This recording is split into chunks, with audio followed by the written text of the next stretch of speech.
સાપકડા ગામે ભાજપની જંગી જાહેર સભાની ચૂંટણીની પ્રચારની સભા યોજવામાં આવી હતી અને આ સભાની અંદર લોકસભાના ભાજપના ઉમેદવાર ચંદુભાઈ શિવોરા ખાસ ઉપસ્થિત રહ્યા હતા। તેમજ હળવદ મત વિસ્તારના ધારાસભ્ય પણ પ્રકાશભાઈ વરમોરાની પણ ખાસ ઉપસ્થિત રહ્યા હતા। તેમજ પૂર્વ ધારાસભ્ય પરસોત્તમ સાબરિયા તેમજ હળવદ મોરબીના ભાજપના જિલ્લા પ્રમુખ રણછોડભાઈ દલવાડીએ પણ સભાને સંબોધી હતી। ત્યારે હળવદ તાલુકાના સાપકડા ગામ ખાતે ભાજપની જંગી જાહેર સભા ચૂંટણી પ્રચારની સભા યોજવામાં આવી હતી, જેમાં મોટી સંખ્યામાં ગામજનો અને ભાજપના કાર્યકરો અને હોદ્દેદારો ઉપસ્થિત રહ્યા હતા।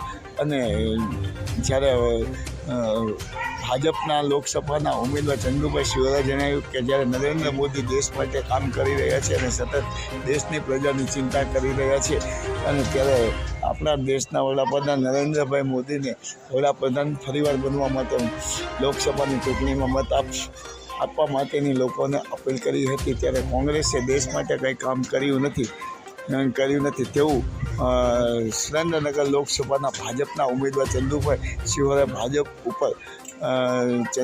શિવોરાએ ભાજપના ઉમેદવાર છે ત્યારે કોંગ્રેસ ઉપર આકરા પ્રહારો કર્યા હતા અને કોંગ્રેસના શાસનમાં બેફામ પ્રમાણમાં ભ્રષ્ટાચાર થયો છે, લોકોને રોજગારી નથી મળી, મોંઘવારીમાં ખૂબ હતી અને શિક્ષણ પણ સારું નહોતું મળતું, કાયદો વ્યવસ્થા પણ સારી નહોતી, તેવા ભાજપના લોકસભાના ઉમેદવારે કોંગ્રેસ ઉપર આકરા પ્રહારો સભામાં કર્યા હતા। અને જ્યારે 60 વર્ષમાં કોંગ્રેસે દેશ માટે કાંઈ કર્યું નથી, નરેન્દ્ર મોદી કામ કરી રહ્યા છે, તેવા આકરા પ્રહારો કોંગ્રેસ ઉપર લોકસભાના ભાજપના ઉમેદવારે કોંગ્રેસ ઉપર પ્રહારો કરી અને તીખા પ્રહારો કર્યા હતા।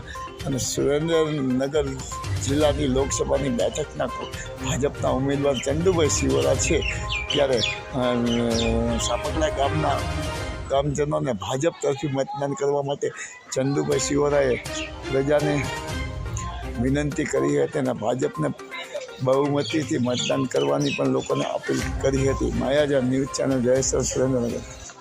એને કોણ શાસન કરી રહ્યું છે, કોણ શાસન ચલાવી રહ્યું છે, કોણ સીએમ છે, કોણ વડાપ્રધાન છે એને ખબર ન હોય, પણ આપણે બધાને 40 વર્ષથી ઉપરના વડીલોએ આપણને યાદ દેવડાવવું પડે। યુવાનોને, આજના યુવાનો જે 20-25 વર્ષના યુવાનો છે એને યાદ દેવડાવવું પડે।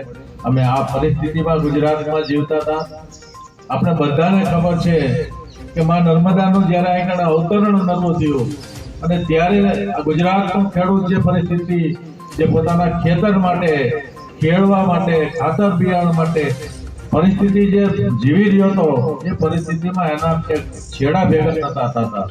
એ સમયે નરેન્દ્ર મોદી જ્યારે દેશના ગુજરાતના સીએમ બન્યા ત્યારે એમને સૌથી પહેલા એ વિચાર્યું મારે મારા ગુજરાત